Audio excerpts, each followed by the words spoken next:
ابراہیم علیہ الصلاۃ والسلام کے دو بیٹے، ایک اسحاق، اور یہ کہاں تھے؟ ارض شام میں، جو برکت والی زمین ہے،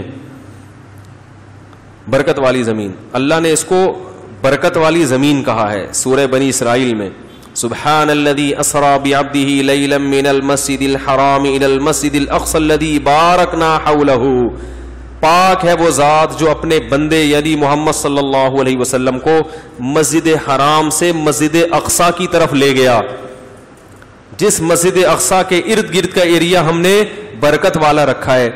جب اللہ یہ کہے کہ میں اپنے بندے کو یہاں سے وہاں لے گیا ہوں، تو اس سے مراد خواب ہوتا ہے بھائی؟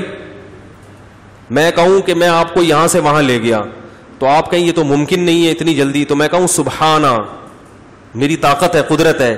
تو اللہ نے اس آیت سے پہلے اپنے نام کے ساتھ سبحانہ لگایا کہ وہ ہر عیب سے پاک ہے۔ تمہیں اشکال تو ہوگا کہ وہ کیسے لے گیا بھائی، تو اللہ بتاتے ہیں وہ ہر عیب سے پاک ہے جو اپنے بندے کو تھوڑے سے حصے میں لے گیا۔ یہ بات جناب پروفیسر غامدی صاحب کو سمجھ میں چونکہ نہیں آتی، یہ لوگ ویسے قرآن کا بہت نام لیتے ہیں کہ ہم ابو حنیفہ کو بھی مانتے ہیں، شافعی کو بھی مانتے ہیں، مالک کو بھی مانتے ہیں، امام احمد بن حنبل کو بھی مانتے ہیں، سب قابل قبول تھے، لیکن قرآن کے مقابلے میں ان کو نہیں مانتے۔ پھر جو قرآن ان کے مقابلے میں پیش کرتے ہیں وہ ان کے مقابلے میں نہیں ہوتا، وہ آپ کی اپنی ذاتی رائے ہوتی ہے جو آپ ان ائمہ کے مقابلے میں پیش کر کے عوام کو سیدھے راستے سے ہٹا رہے ہوتے ہیں۔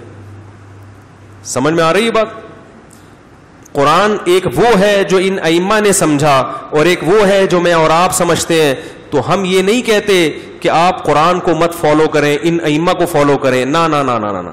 ہم کہتے ہیں کہ قرآن کو آپ اپنی سمجھ کے مطابق فالو مت کریں، امت نے جو قرآن کو سمجھا ہے وہ آپ سے زیادہ اچھا سمجھا ہے، اس سمجھ کو فالو کریں۔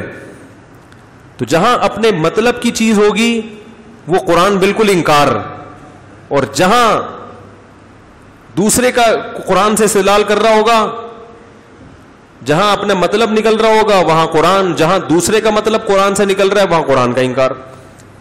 تو یہ چل رہا ہے آج کل۔ جب بات چلی گئی ہے تو تھوڑا سا یوں بتا دوں کہ یہ جو انہوں نے کہا کہ قرآن میں آگے یہ بھی تو آتا ہے وَمَا جَعَلْنَا الرُّؤْيَا الَّتِي أَرَيْنَاكَ، اے نبی ہم نے جو آپ کو رؤیا دکھایا وہ حق تھا۔ تو رؤیا خواب کو بھی کہتے ہیں، تو جناب پروفیسر غامدی صاحب نے رؤیا کو خواب کے معنی میں لے لیا، حالانکہ رؤیا خواب کو بھی کہتے ہیں، صرف خواب کو نہیں کہتے۔ رؤیا کا لفظ بتا رہا ہے کہ رؤیا رؤیت سے نکلا ہے، رؤیت کہتے ہیں دیکھنے کو، جو چیز دیکھی جائے اس کو رؤیا کہتے ہیں، جس کو ہم منظر سے تعبیر کر سکتے ہیں اردو میں، منظر، جس کو انگلش میں سین کہتے ہیں۔ تو جو منظر ہے، جو بھی سین ہے، وہ عربی میں رؤیا کہلائے گا۔ خواب بھی چونکہ ایک منظر ہوتا ہے اس لیے خواب کو بھی رؤیا کہتے ہیں، یہ مطلب نہیں کہ رؤیا خواب ہی کو کہتے ہیں۔ تو یہ جو قرآن میں آتا ہے کہ اے نبی ہم نے آپ کو جو رؤیا دکھایا وہ برحق تھا، یہاں رؤیا سے مراد خواب نہیں ہے بلکہ یہاں منظر ہے، کیونکہ ایک منظر تھا۔ اب آپ اپنی طرف سے قرآن کی تفسیر کر رہے ہیں، قرآن کی دو آیتوں کو ملا کے تفسیر کیوں نہیں کر رہے؟ ایک طرف قرآن کہہ رہا ہے کہ پاک ہے وہ ذات ہر عیب سے جو اپنے بندے کو رات کے تھوڑے سے حصے میں بیت المقدس لے گیا۔ یہاں اللہ نہیں کہہ رہے کہ خواب میں لے گیا، میں لے کر گیا ہوں اپنے بندے کو، اور یہ میری قدرت ہے کہ سبحان، جب عجیب کام ہوتا ہے تو ہم کہتے ہیں نا سبحان اللہ۔ خواب میں جب کوئی چیز نظر آ جائے تو یہ عجیب کام نہیں ہے۔ خواب میں تو ایک غریب آدمی جس کے نہ میٹرک کیا ہوا، نہ کوئی بینک اسٹیٹمنٹ ہے، نہ اس کے پاس ایک دھیلے کی رقم ہے، وہ امریکہ کا وزیر اعظم بنا ہوتا ہے۔